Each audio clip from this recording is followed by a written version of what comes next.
బంగ్లాదేశ్‌లో విద్యార్థుల నాయకత్వంలో ఇటీవల ఏర్పడిన కొత్త రాజకీయ పార్టీ పేరేమిటి? జాతీయ నాగరిక్ పార్టీ.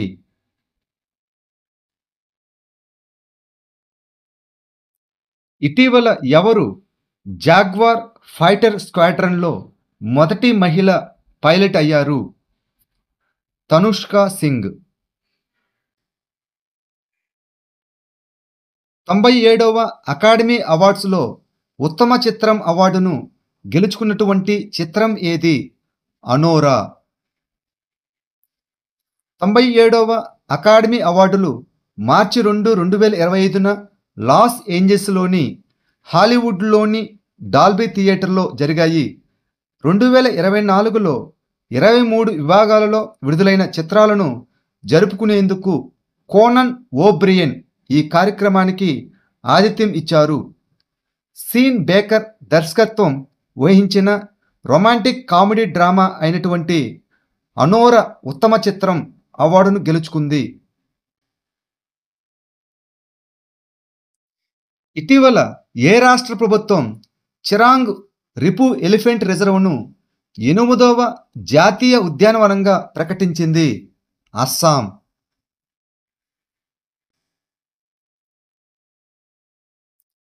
సంవత్సరానికి దాదాపు 48 టన్నుల బంగారాన్ని ఉత్పత్తి చేసే ప్రపంచంలోనే అతిపెద్ద గ్రాస్బర్గ్ గని ఏ దేశంలో ఉంది? ఇండోనేషియా. ఇటీవల ఫోర్బ్స్ ఇండియా లీడర్షిప్ అవార్డుతో ఎవరు సత్కరించబడ్డారు? జేషా. అంతర్జాతీయ క్రికెట్ కౌన్సిల్ అనగా ఐసీసీ యొక్క అతి చిన్న వయస్కుడైన చైర్మన్ అయినటువంటి జైషా 14వ ఫోర్బ్స్ ఇండియా లీడర్షిప్ అవార్డ్స్లో ఐకాన్ ఆఫ్ ఎక్సలెన్స్ అవార్డుతో సత్కరించబడ్డాడు. ఈ ప్రతిష్టాత్మకమైన గుర్తింపు క్రికెట్ పరిపాలన, ఆవిష్కరణ మరియు క్రీడ యొక్క ప్రపంచ విస్తరణకు ఆయన చేసిన కృషికి గాను సత్కరించబడ్డాడు. ఇటీవల భారతదేశంలోని ఏ ప్రదేశంలో భారతదేశపు మొట్టమొదటి ప్రపంచ శాంతి కేంద్రం ప్రారంభించబడింది? గురుగ్రామ్, హర్యానా రాష్ట్రం. భారతదేశపు మొట్టమొదటి ప్రపంచ శాంతి కేంద్రం హర్యానాలోని గురుగ్రామ్లో ప్రారంభించబడింది. భారతదేశ ఆధ్యాత్మికత మరియు సామాజిక దృశ్యంలో ఒక చారిత్రాత్మక మైలురాయి. జైన ఆచార్య లోకేష్ ముని నాయకత్వంలో మరియు అహింస విశ్వభారతి కృషితో స్థాపించబడిన మొట్టమొదటి ప్రపంచ శాంతి కేంద్రం మార్చి 2న హర్యానాలోని గురుగ్రామంలో ప్రారంభించబడింది. జువాంగ్ తెగ ప్రజలు ఏ రాష్ట్రంలో నివసిస్తున్నారు? ఒడిస్సా. ఒడిస్సాలో పీవీటీజీ అనగా పర్టికులర్లీ వల్నరబుల్ ట్రైబల్ గ్రూప్స్ అయినటువంటి జువాంగ్ తెగపై మానవ హక్కుల ఉల్లంఘనలకు పాల్పడుతున్నారనే ఆరోపణలపై జాతీయ మానవ హక్కుల కమిషన్ ఎన్హెచ్ఆర్సి ఇటీవల కియోంజర్ జిల్లా మెజిస్ట్రేట్ కమ్ కలెక్టర్ నుండి తీసుకున్న చర్యల నివేదికను కోరింది.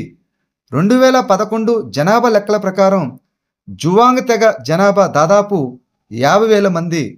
వారు ప్రధానంగా ఒడిశాలోని ప్రస్తుత కియోంజర్ మరియు దెంకనల్ జిల్లాల్లో కేంద్రీకృతమై ఉన్నారు. భాషాపరంగా వారు జువాంగ్ భాషలో మాట్లాడుతారు. 2025 ప్రపంచ వన్యప్రాణి దినోత్సవం యొక్క థీమ్ ఏమిటి? వన్యప్రాణుల సంరక్షణకు ఆర్థిక సహాయం, ప్రజలు మరియు భూగ్రహంలో పెట్టుబడి పెట్టడం. ప్రపంచ వన్యప్రాణుల దినోత్సవాన్ని ప్రతి సంవత్సరం మార్చి 3న జరుపుకుంటారు. 2025 సంవత్సరానికి గాను దీని యొక్క థీమ్ వచ్చి వన్యప్రాణుల సంరక్షణకు ఆర్థిక సహాయం, ప్రజలు మరియు భూగ్రహంలో పెట్టుబడి పెట్టడం.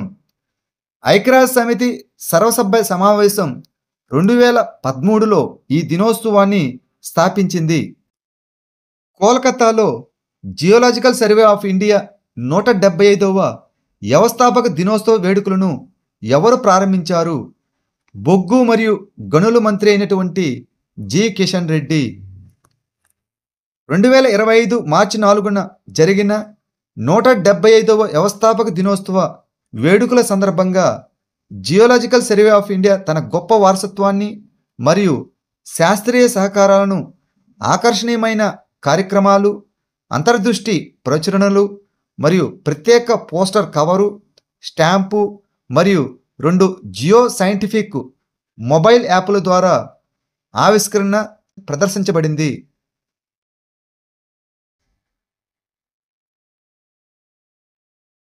చిలీ ఓపెన్ 2025 టెన్నిస్ టోర్నమెంటులో పురుషుల డబుల్స్ టైటిల్ను ఎవరు గెలుచుకున్నారు?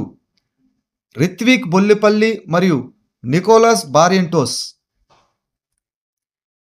చిలీ ఓపెన్ 2025 టెన్నిస్ టోర్నమెంటులో భారతదేశానికి చెందిన రిత్విక్ బొల్లిపల్లి మరియు కొలంబియాకు చెందిన నికోలస్ బారియంటోస్ పురుషుల డబుల్స్ టైటిల్ను గెలుచుకున్నారు.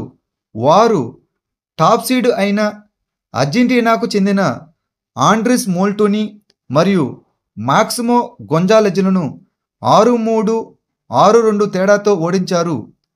$6,80,140 ప్రైజ్ మనీతో ఈ టోర్నమెంటు ఫిబ్రవరి 24 నుండి మార్చి 2 వరకు శాంటియాగోలో జరిగింది. అసోసియేషన్ ఆఫ్ టెన్నిస్ ప్రొఫెషనల్స్ అనగా ఏటీపీ 1972లో దీనిని స్థాపించబడింది. ఇటీవల వార్తల్లో కనిపించిన రుషికుల్య నది ఏ రాష్ట్రం గుండా ప్రవహిస్తుంది? ఒడిస్సా. ఆలివ్ రిడ్లీ తాబేలు గుడ్లను రక్షించడానికి గంజాంలోని రుషికుల్య నది ముఖద్వారం దగ్గర గోకరకొడ నుండి బటేశ్వర్ వరకు 5 కిలోమీటర్ల విస్తీర్ణంలో అటవీ అధికారులు ప్రవేశాన్ని నిషేధించారు. ఈ రుషికుల్య నది ఒడిశాలోని ఒక ప్రధాన నది.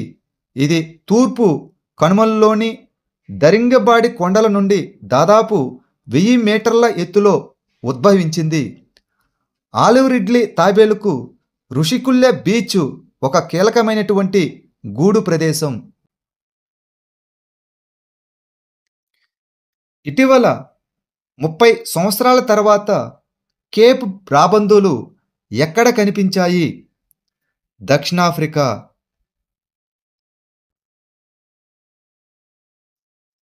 రాష్ట్ర ప్రజలలో పరిశుభ్రత గురించి అవగాహన పెంచడానికి ఏ రాష్ట్ర ప్రభుత్వం రీల్ పోటీని ప్రారంభించింది? మధ్యప్రదేశ్. భారతదేశంలో మహిళా వ్యవస్థాపకతను ప్రోత్సహించడానికి స్వావలంబిని ఇనిషియేటివ్ను ప్రారంభించిన మంత్రిత్వ శాఖ ఏది? నైపుణ్యాభివృద్ధి మంత్రిత్వ శాఖ మరియు వ్యవస్థాపకత, the ministry of skill development and entrepreneurship. మహిళా వ్యవస్థాపకతను ప్రోత్సహించడానికి కేంద్ర నైపుణ్యాభివృద్ధి మరియు వ్యవస్థాపకత మంత్రిత్వ శాఖ మరియు నీతి ఆయోగ్ స్వావలంబిని ఇనిషియేటివ్ను ప్రారంభించాయి. కేంద్ర మంత్రి అయినటువంటి జయంత్ చౌదరి దీనిని మార్చి 1, 2025న ఉత్తరప్రదేశ్లోని మీరట్లోని చౌదరి చరణ్ సింగ్ విశ్వవిద్యాలయంలో ప్రారంభించారు. ఈ ఇనిషియేటివ్ ఉన్నత విద్యా సంస్థలలో మహిళా విద్యార్థులకు వ్యవస్థాపక మనస్తత్వం, వనరులు మరియు మార్గదర్శకత్వంతో సాధికారత కల్పిస్తున్నది. ఇటీవల తన మొదటి క్వాంటమ్ కంప్యూటింగ్ చిప్ అయినటువంటి ఓసిలాట్ను ఎవరు ఆవిష్కరించారు? Amazon.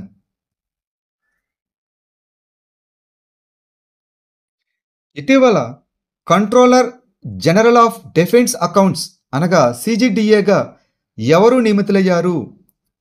Doctor Mayank Sharma.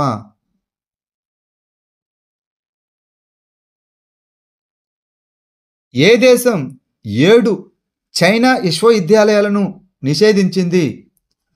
Taiwan దేశం.